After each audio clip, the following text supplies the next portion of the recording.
Amigos televidentes de Coloquio Regional a través de Cable Cauca en el sur del Valle del Cauca, en Cali Telecable, y todos nuestros televidentes en los diferentes municipios donde llegamos con la red de Cable Cauca y Telecable. Bienvenidos y bienvenidas a Coloquio Democrático, bajo la dirección de Dir, el niño bueno. Con mucho gusto les acompaña desde hace rato, siempre con invitados especiales. Hoy vamos a participar en este coloquio con una persona muy especial, un líder del Valle del Cauca y de Pradera.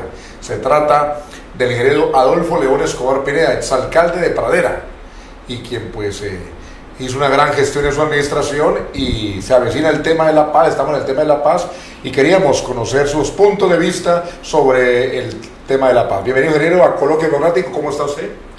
Muy buenas, Alex. Un cordial saludo a todos los televidentes de la región, a todos los televidentes, igualmente a los habitantes de Pradera, que es el municipio que guarda todo mi afecto y todo mi aprecio.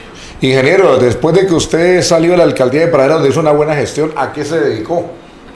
Bueno, yo antes de la alcaldía y posterior a ella siempre he estado vinculado a la empresa privada, específicamente al tema del desarrollo de vivienda. Nosotros llevamos 25 años haciendo proyectos de vivienda en el municipio de Pradera. La familia tiene una constructora que se llama La Colina, donde prácticamente los socios somos mi esposa y yo y mis hijas.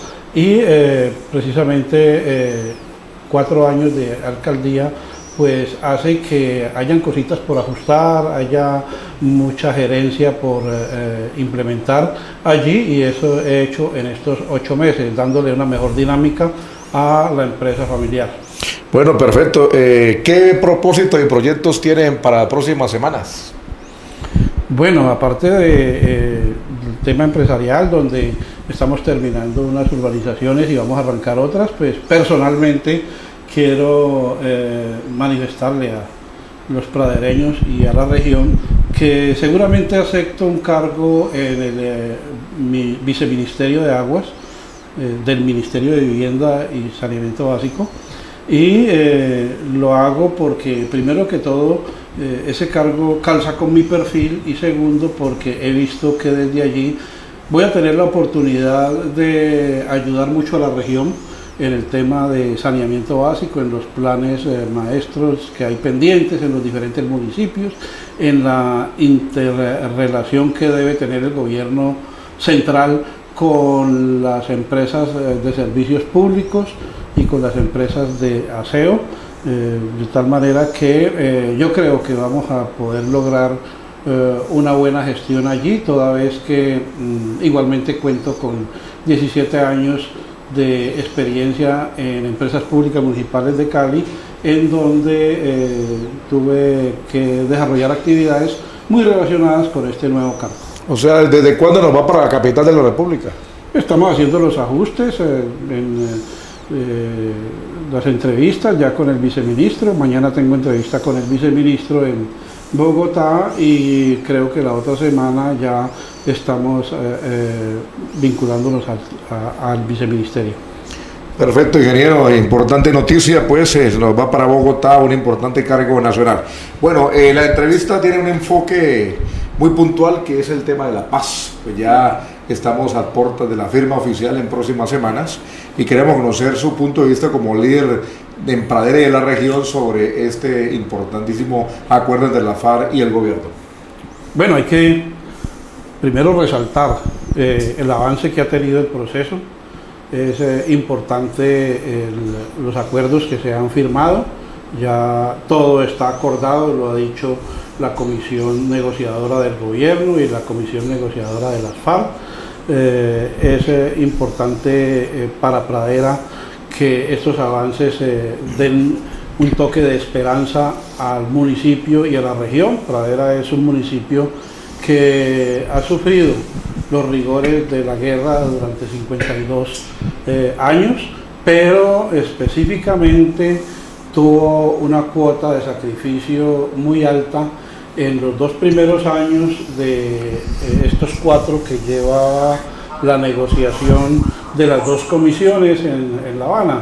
por cuanto al principio, sin que avanzaran mucho los puntos, siempre que terminaba un bloque de negociaciones en La Habana, pues las FARC tenían la necesidad y sentían que la tenían de demostrar fortaleza y la querían demostrar generando hechos de sangre desde los territorios donde ellos habían hecho presencia, y eso hizo que Pradera en el periodo 2012-2015 tuviese 6 atentados terroristas, de los cuales 3 registraron víctimas fatales y 3 también de ellos registraron muchos heridos y muchos lesionados y un daño colateral inmenso en tema material.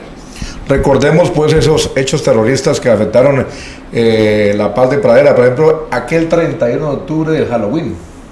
Fue un hecho nefasto, una situación lamentable, como todas las situaciones que seguramente tendremos que lamentar de la guerra, que afortunadamente hay un proyecto de acuerdo para terminarla, porque lo que se ha firmado es eso, se ha firmado un plan de acción, se ha firmado, no se ha firmado la paz no se firma, la paz se consigue, la paz hay que trabajarla todos los días, la paz hay que gerenciarla, la paz hay que monitorearla, la paz hay que apoyarla y hay que criticarla. Por eso las diferentes posiciones, desde el que amaneció al otro día de la firma del acuerdo diciendo qué paz que se respira, eso no es cierto, pero también sí podía haber dicho qué esperanza que tenemos hoy diferente a el registro de hechos lamentables que seguramente no van a volver a ocurrir. La paz requiere de una cantidad de ingredientes desde todo punto de vista, incluyendo el gubernamental. Hay un acuerdo, hay una hoja de ruta que tienen que hacerle honor tanto el gobierno como las FARC para que precisamente se consiga la paz para los colombianos en corto tiempo. Es mucho el avance que se ha hecho en el tema. Hay otros que creen que no se ha avanzado en nada y también es una posición extrema, y precisamente hay los que tenemos una posición prudente en donde aceptamos que se ha avanzado mucho, pero que sentimos el compromiso de seguir trabajando por esta Colombia, por esta región y por este Pradera que es mi municipio, para que tengamos una paz, como dice la pregunta al final, la del plebiscito, estable y duradera. Otro hecho terrorista que pues perturbó a los praderianos fue aquella moto en los primeros días de enero que estalló en el parque. Fue una demostración muy didáctica. Recuerdo que las FARC habían anunciado que iban a hacer un cese unilateral del fuego durante un mes. Lo anunciaron en los primeros días de diciembre para comenzarlo el 15 de diciembre. Entonces el último día antes de iniciar ese cese, 15 de enero, ¿no? El 15 de diciembre, el último día antes de iniciar el cese de ese mes, colocaron una chiva bomba en Inzá, Cauca, y ese cese se terminaba el 15 de enero. Entonces el 16 estallaron una bomba en Pradera, de tal manera que le quisieron decir en su momento a los colombianos: así es sin paz y así es con paz. Fue una demostración macabra, muy centrada entre esos dos hechos, esa franja de un mes de no agresión y de no acciones violentas, pero como digo, siempre Pradera ha tenido una cuota de sangre muy alta. Recuerdo que fue muy criticado el tema y pues muchos colombianos, incluyéndome a mí que me estaba desempeñando como primer mandatario de los pradereños, manifestamos que definitivamente había que hacerle un llamado a las FARC porque la paz no se negocia con sangre. Siguieron otros hechos lamentables. Ya había ocurrido de todas maneras el estallido también el 1 de enero del 2012 de una granada donde murió una niña. En ese 16 de enero del 2014 murió una persona mutilada, varios quedaron lesionados, una persona perdió una quijada. Todas las personas que murieron, que salieron lesionadas y el que murió eran personas muy queridas en el municipio de Pradera y totalmente ajenos a la guerra, era población civil, más de 160 lesionados en sus, sobre todo los oídos, reventados, mucha gente herida con esquirlas, sí, incluyéndome a mí, que 6 meses después todavía, cuando me peinaba, me tocaba que llamar a mi esposa para que me sacara las esquirlas que de pronto han quedado incrustadas en el cuero cabelludo y que se iban haciendo visibles con el uso de la peineta o del champú y todo eso, que no habían sido detectables el primer día, pero fui el menos afectado de todos, a pesar de la cercanía de la bomba, porque fue colocada debajo de la alcaldía municipal, prácticamente debajo del despacho. Entonces, son hechos que precisamente nos llevan a apreciar más estas posibilidades de paz y nos llevan a comprometernos más a trabajar para que todos los colombianos vivamos en paz, para que eso no se repita. De hecho, uno de los temas importantes de los acuerdos es el de no repetición, es supremamente importante. Yo le hago un llamado a los colombianos que no seamos ligeros en opinar, que analicemos este tema con toda responsabilidad, porque es un tema que requiere de mucha conciencia. He visto por las redes sociales que la gente opina en favor o en contra de la paz y de pronto tiene una oportunidad de hablar con ellos y no se han leído una página del acuerdo. Yo sé que hay gente que no le gusta leer y son 297 páginas y todo eso, pero inclusive en los periódicos han salido compendios, sí, sobre los temas importantes del acuerdo, sobre los temas que son más álgidos y más criticados, como la justicia transicional, entre otros, que pues ha sido un tema bastante polémico, sobre todo por la crítica especializada, específicamente los que entienden de derecho y ya tienen alguna experiencia en el ejercicio de sus cargos, han tenido la oportunidad de analizar este tema de la justicia transicional y de opinar a fondo. ¿Y su mirada sobre la justicia transicional cuál es? Yo, al igual que el vicepresidente, la veo un poco laxa, un poco daditativa. Sin embargo, el tema radica es en cómo se va a aplicar, con qué mecanismo se va a implementar y sobre todo el éxito de ese punto puede estar en que los mismos guerrilleros desmovilizados tengan una posición honorable respecto a esa garantía tan importante que le ha dado el gobierno y pues primero confiesen sus delitos y segundo se sometan a estas penas que son muy cortas, muy livianas, digámoslo así, para unos delitos tan atroces. Es una distancia muy grande la que hay entre la justicia ordinaria y la justicia transicional, pero pues de todas maneras también hay que tener en cuenta que estamos hablando de unas personas que no han sido capturadas, sino que se están sometiendo a un proceso. Por lo tanto, pues dentro de la negociación tenían que tener un tratamiento más laxo, más suave que de pronto la persona que comete un delito y ha sido capturada. Pero, ingeniero, ¿en su administración se repararon víctimas de la violencia? Sí, al menos la parte que tiene que ver con la atención temprana, es decir, hay un plan de atención a víctimas y la Unidad Nacional de Gestión de víctimas da la mano, pero casi siempre llega un poquito tarde. Es decir, hay un desplazamiento, hay un atentado, y entonces estas ayudas van llegando al mes, a los 15 días, pero en ese mes el desplazado o el herido se ha muerto de hambre o se ha muerto por falta de droga. Entonces ahí es donde tiene que estar muy atento y muy rápido en la ayuda de la acción temprana que tiene que hacer el mandatario local. Logramos hacerlo y logramos hacerlo a tiempo.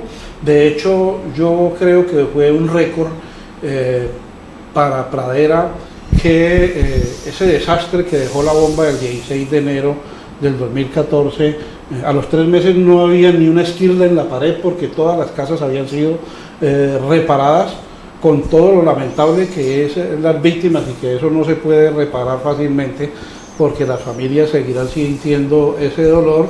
Pues al menos la ayuda material les llegó a tiempo, inicialmente la del gobierno municipal y posteriormente la de la unidad de víctimas. Bueno, ingeniero, pues de todas maneras usted administró 4 años y su administración fue considerada buena, inclusive a nivel nacional llegó a ser la 5ª administración del país, reconocida por el ENP. ¿Y qué pudo usted de su administración proyectar con base a lo que venía el posconflicto para favorecer a los pradereños? Sí, lo primero que se hizo fue recuperar a Pradera de una guerra interna que se tenía, porque no solo Pradera había sido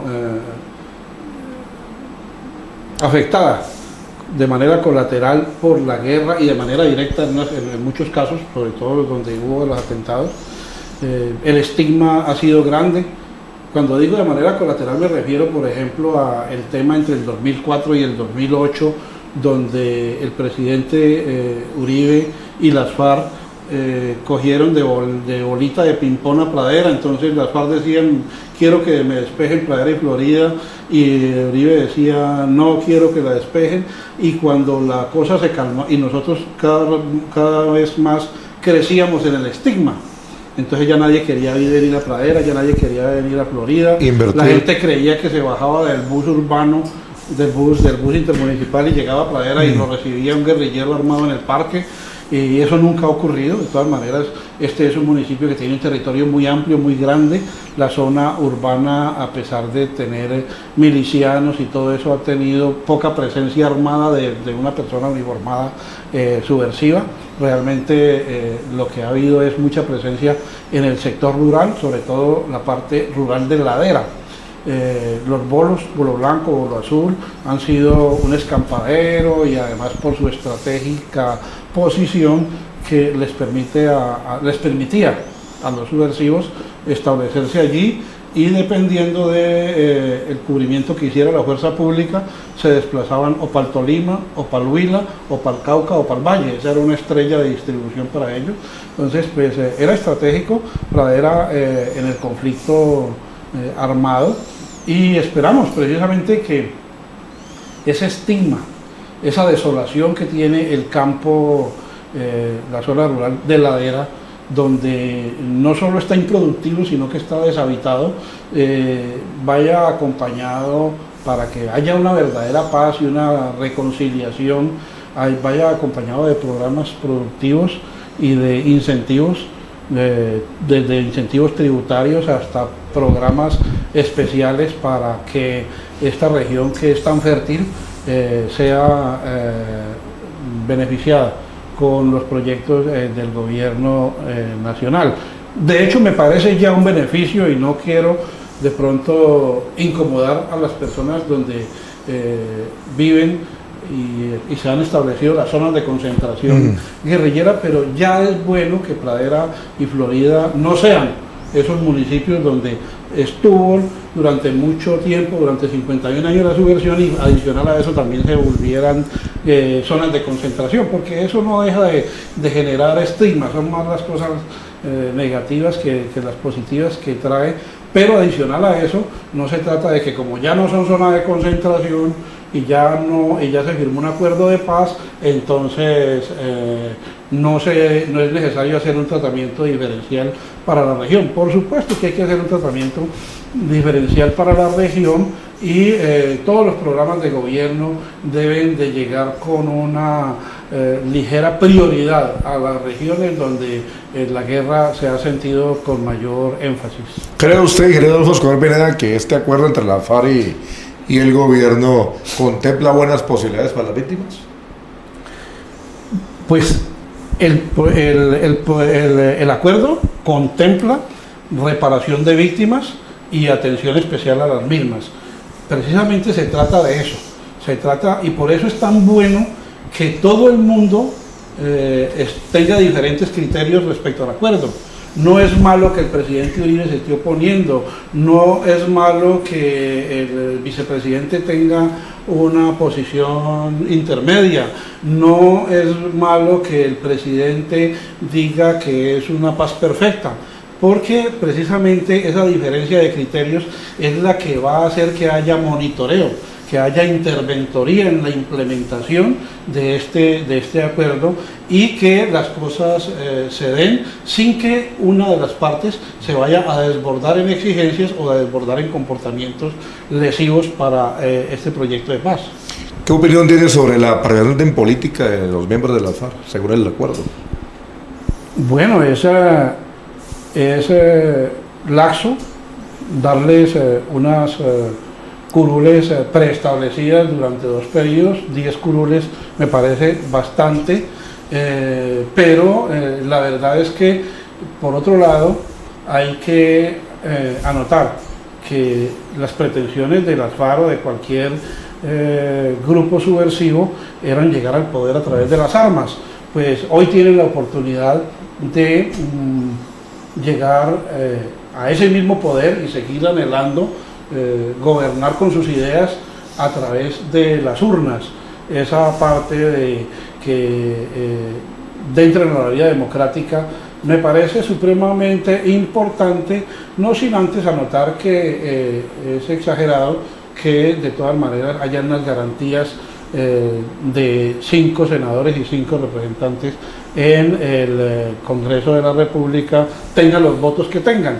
Pues, desde el punto de vista de la confianza que debe tener su movimiento y sus ideologías, esas curules deberían ser ganadas desde un principio, pero es una opinión totalmente personal. Hay quienes creen que definitivamente el hecho de la dejación de las armas y de la lucha y de las pretensiones de llegar al poder a través de ellas debe ser recompensado con unas curules.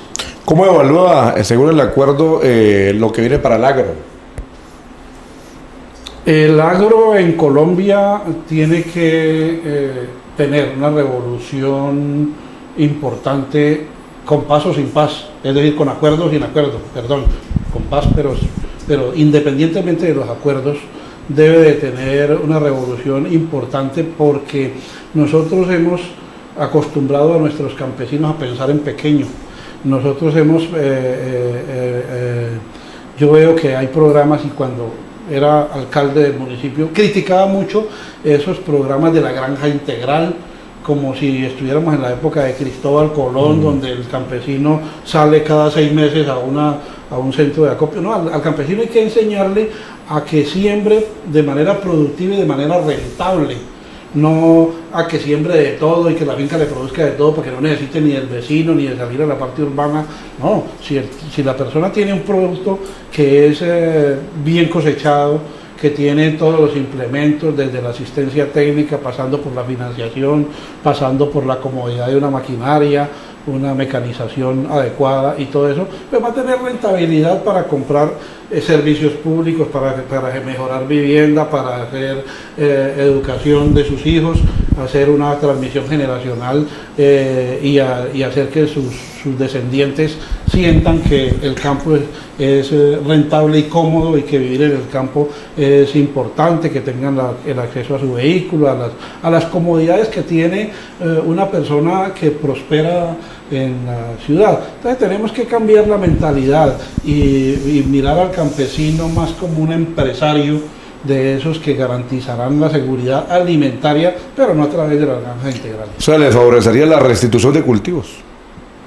Por supuesto que la restitución de cultivos tiene que ir dentro de ese plan de acción de la dinamización del agro, porque pues la droga, que hasta ahora y en el acuerdo firmado entre las FARC y el gobierno se ha asumido como una fuente de financiación, más no como un capricho, pues tiene que, una vez dejadas las armas, reemplazarse, porque ya no hay la disculpa de que las FARC necesitan seguir generando cultivos ilícitos para la financiación de la guerra, porque la guerra ya no la va a haber. Pero adicional a eso, pues se requiere que haya una articulación entre estos países como latinoamericanos productores con los países europeos y el mismo Estados Unidos, para que haya para que se combata de manera mejor el consumo, porque mientras haya consumo es poco lo que se va a poder avanzar en materia de la guerra contra las drogas.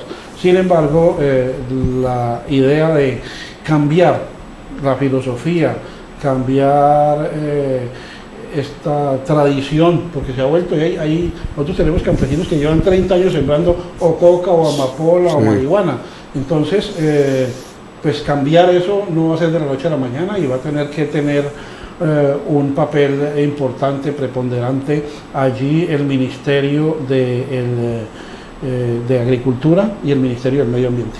¿Qué tropiezos podría tener la reinserción de militares de las FARC cuando lleguen a las cabeceras de los municipios donde tienen familia y pueden asentarse? Pues, a ver, yo creo que el gobierno nacional tiene que hacerle honor al mapa de presencia de la subversión durante los 51 años e identificar cuáles municipios han tenido mayor presencia de la subversión, y construir allí unas barreras sociales que le permitan a los reinsertados, a los desmovilizados, tener acceso a educación, a salud, a deporte, a recreación, a empleo, el acceso al trabajo. No se vayan a las grandes ciudades a engrosar los cinturones de miseria, porque la verdad es que ellos que han vivido en el campo saben que, a pesar de las necesidades del campo, siempre es mucho mejor vivir en el campo, pero con las comodidades de la ciudad, es decir, unas buenas vías, una conectividad adecuada, tener los servicios públicos que sean los necesarios para que verdaderamente haya una reinserción, que sientan que esa vida que acaban de dejar, esa vida de armas, esa vida de clandestinidad, no sea superior a la vida que han adoptado y para la cual se ha firmado un acuerdo de paz. A propósito del acuerdo de paz, pues esto tiene mucha gente que está a favor, pero hay gente que está en contra. Y hay buenas oscuras que están allí pendientes de algo. Han estallado unos petardos en Bogotá precisamente en el día de hoy que estamos haciendo esta entrevista con usted, ingeniero Adolfo Escobar Pineda. 3. Entonces la pregunta es, ¿esas buenas oscuras podrían dañar este proceso? Siempre hay posiciones extremas que atentan contra cualquier proceso.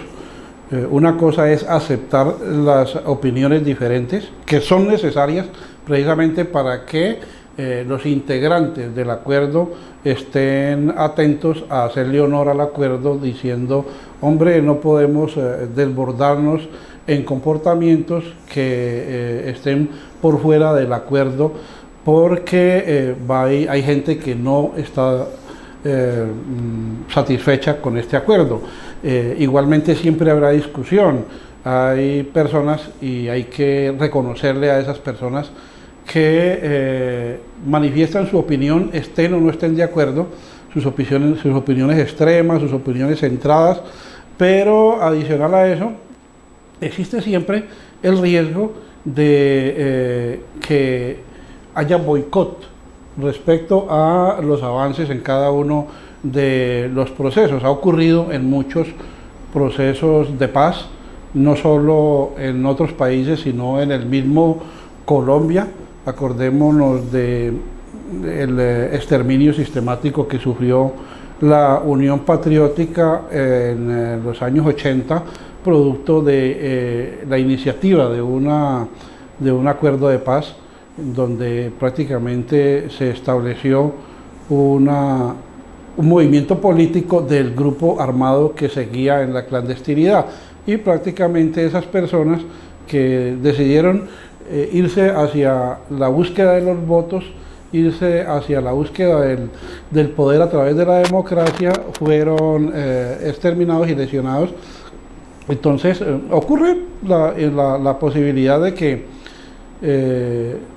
pasen eventos. Adicional a eso, pues los hechos que ocurrieron en estos 51 años, muchos de ellos fueron atroces, y a pesar de que se le hace pedagogía para la reconciliación, el perdón y olvido, hay gente que solamente ellos sabrán la intensidad de su dolor, y con ellos se habrá generado un odio que seguramente uno no alcanza a interpretar, por cuanto, si bien es cierto que hemos sido víctimas de la guerra, no hay unas personas que han sido lesionadas de una manera mucho más bárbara. Es muy significativo la diferencia entre los acuerdos actuales con los que hubo con los paramilitares. A mí me parece que el paramilitarismo tuvo también unas concesiones.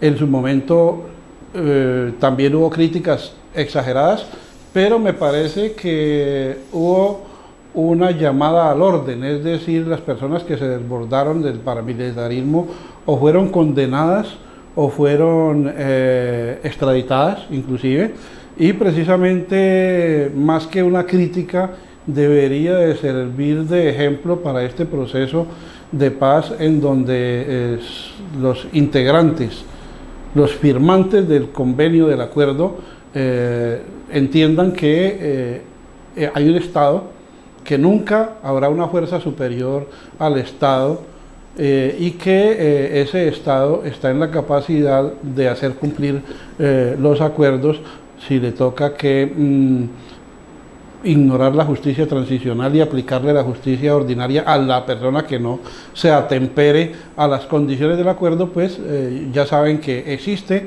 ese antecedente, ocurrió con los paramilitares y puede ocurrir en un acuerdo de estos. Luego, entonces hay dos frentes de la FARC que posiblemente no entren en esos acuerdos, se rebeldicen. ¿Qué podría pasar con ellos?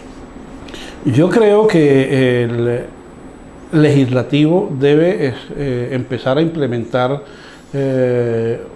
no solo los límites de la aplicación de la justicia transicional y retornar a la justicia ordinaria, sino que ya debe estar pensando en proyectos que reforcen las penas para las personas que, habiendo tenido la oportunidad de desmovilización, no lo hagan.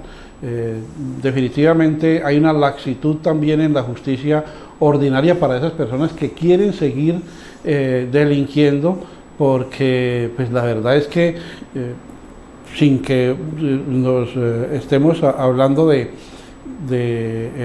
tiempos cavernícolas, pues hay estados, no solo en Europa, sino en algunos de los estados americanos, que el sicariato o el secuestro son considerados como castigo ejemplar, la pena de muerte.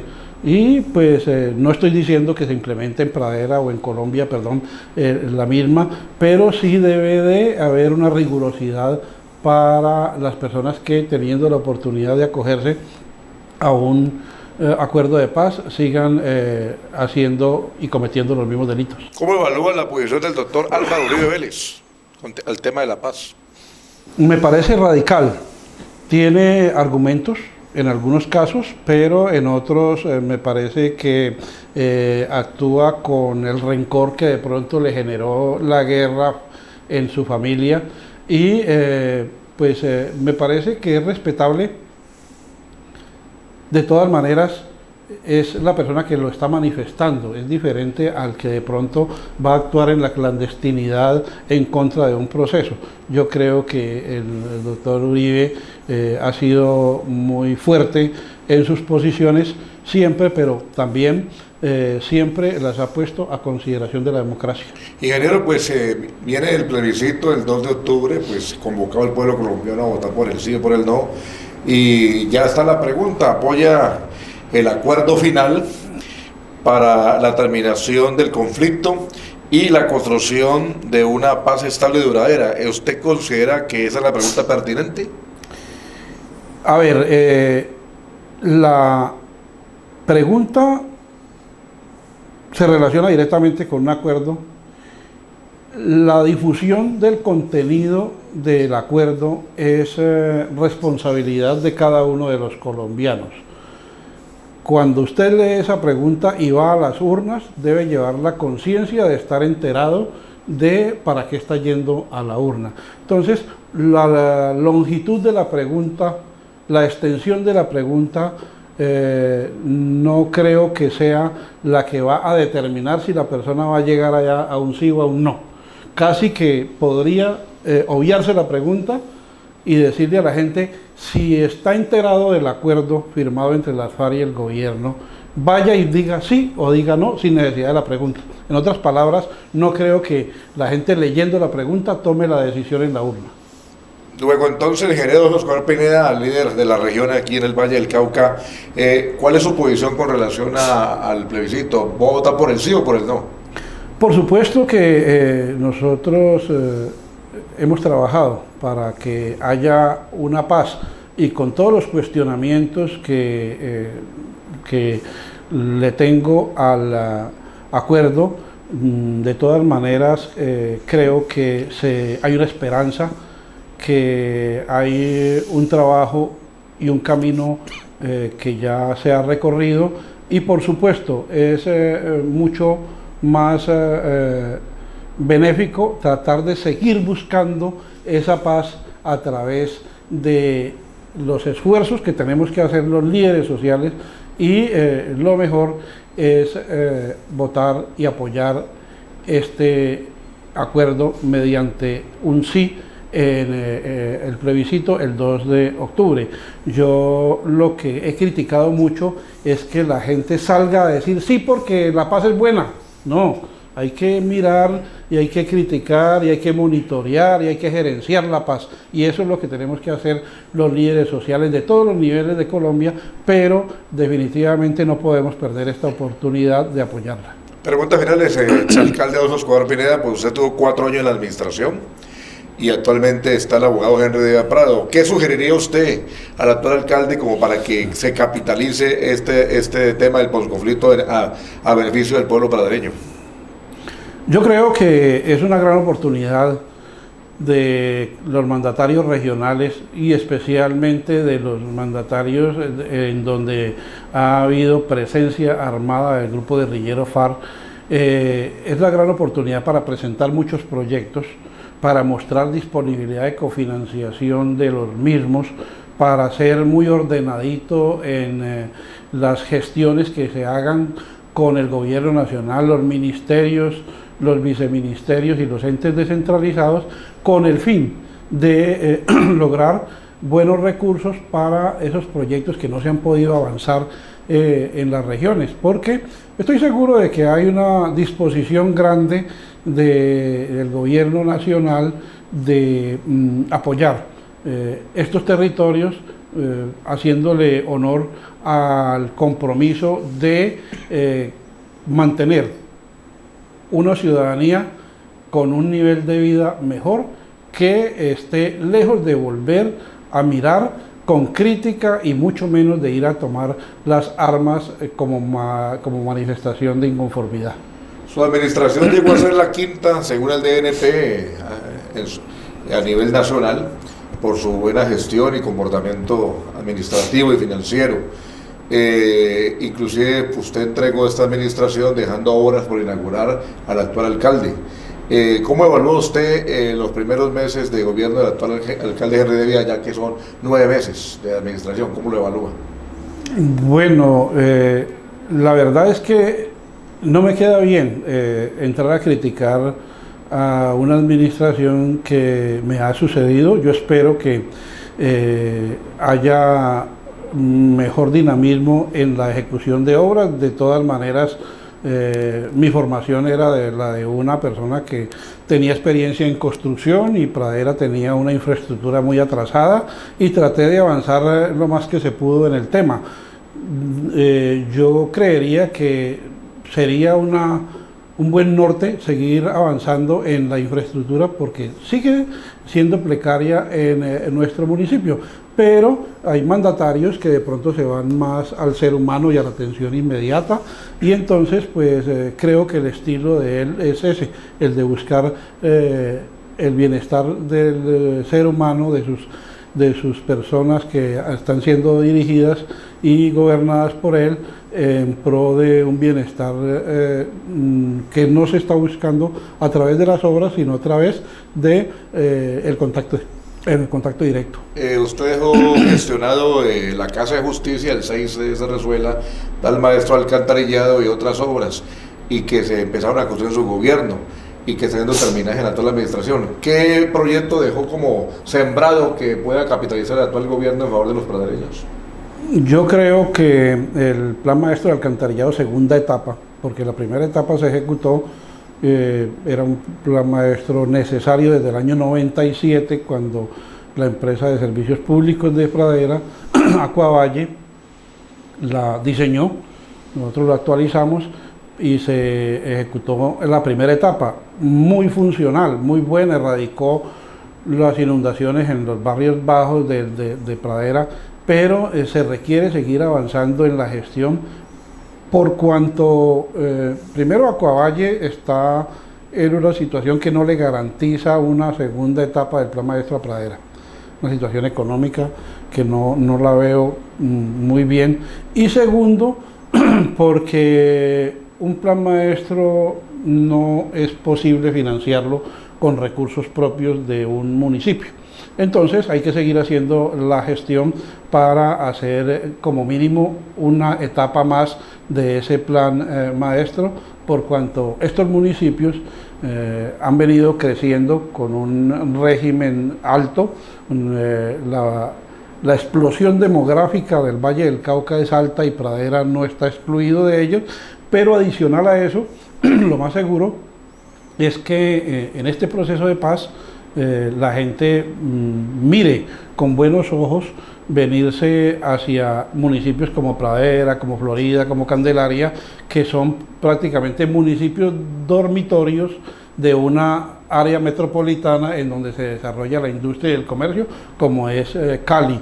Adicional a eso, pues la región sur del Valle del Cauca está siendo positivamente afectada por grandes obras de infraestructura, no solo por la ampliación de su aeropuerto y de varios puertos que se están construyendo en Buenaventura, sino de las mismas dobles calzadas que se están mejorando hacia el puerto, cosa que va a dinamizar mucho el desarrollo de todo el Valle del Cauca, pero especialmente de la zona centro-sur del mismo. Bueno, ingeniero Flores Pineda, exalcalde de Pradera, líder de la región. Pues estamos aquí en Colombia ya finalizando esta entrevista en profundidad con usted. Le deseamos éxito en la capital de la República, en su importante cargo que va a ejercer a partir de próximas semanas. ¿Y cuál es su reflexión, su despedida para nuestros televidentes que pacientemente nos han acompañado con su teleaudiencia?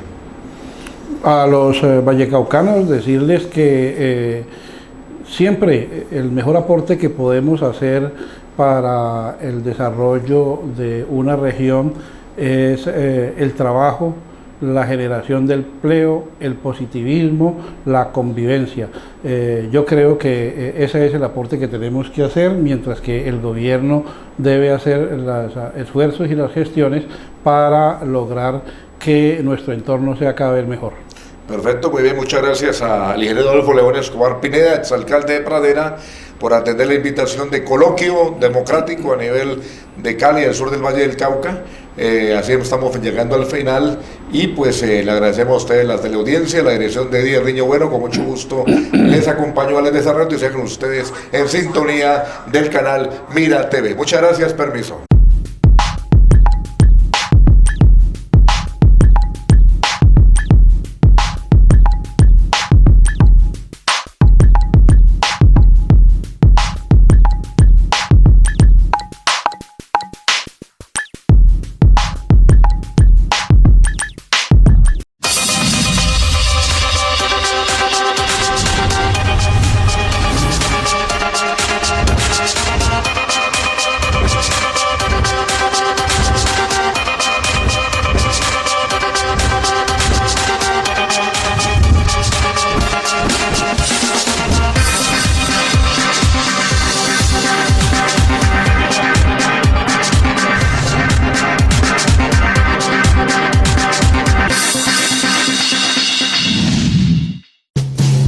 Con el propósito de fortalecer lazos familiares basados en principios y valores, el Centro de Desarrollo Infantil Mayagüez, ubicado en el municipio de Pradera, llevó a cabo en sus instalaciones la celebración del Día de la Familia, el cual contó con espacio de integración, tocando contenidos culturales de una manera didáctica y permitiendo que los padres de familia y la comunidad de Pradera se integren y reconozcan como propio el complejo educativo y cultural Mayagüez.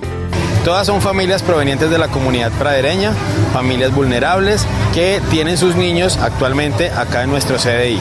Hemos querido celebrar el Día de la Familia también invitando a la comunidad pradereña, así que tenemos personas que no necesariamente son papás de los niños de acá, sino que pertenecen a la comunidad. El objetivo de la celebración de este Día de la Familia es poder integrar en un espacio cálido, agradable, donde puedan reconocerse como miembros de un hogar con sus hijos, con los tíos, sobrinas, abuelos, demás familiares, que puedan participar de actividades grupales, las cuales fueron incluso planeadas con ellos mismos y donde ellos son los principales protagonistas de nuestro evento.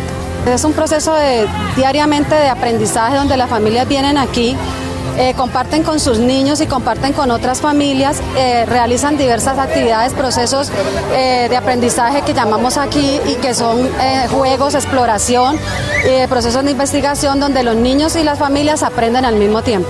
Con la participación de profesores del CDI y algunos padres de familia de la institución, se llevó a cabo la celebración del Día de la Familia con diversas actividades como bailes, muestra gastronómica, con lo mejor de la comida típica colombiana y clases de aeróbicos. Yo creo que con esto que hace Mayagüez, le inculcamos valores a los niños y gracias a ellos podemos inculcarle cosas buenas a los niños y que no estén metidos ni en la droga, ni en los robos, ni en la violencia. Mi niño está aquí en el CDI y ha sido una bendición porque ha aprendido cosas que no sabía, que seamos una familia más unida, o sea, porque a veces somos una persona desunida, entonces estoy aquí para que nosotros los reunamos más y seamos más amigables. Con el desarrollo de estas actividades se busca elevar más el entusiasmo y las ganas por compartir espacio de integración y diversión, permitiendo conocer y descubrir la importancia de cada una de las acciones del proceso de formación de los niños del CDI Mayagüez. La verdad yo estoy muy contenta, he aprendido mucho la pedagogía, la dinámica, toda la estrategia que utilizan acá para que uno pueda aprender sobre el crecimiento y el desarrollo de su hijo es muy buena. Yo he entendido todo, digamos que no a la perfección, pero muy bien. He puesto en práctica todo lo que me han enseñado acá en el CDI, en mi casa, con mi hijo, y he visto mucho el avance de mi hijo en cuanto a la estimulación para el crecimiento y desarrollo de él. Mayagüez continúa aunando esfuerzos para mejorar las condiciones de vida de las niñas y niños del municipio de Pradera, promoviendo de forma prioritaria el desarrollo integral de los pequeños y asegurando el ejercicio pleno de sus derechos. Mayagüez, energía en evolución.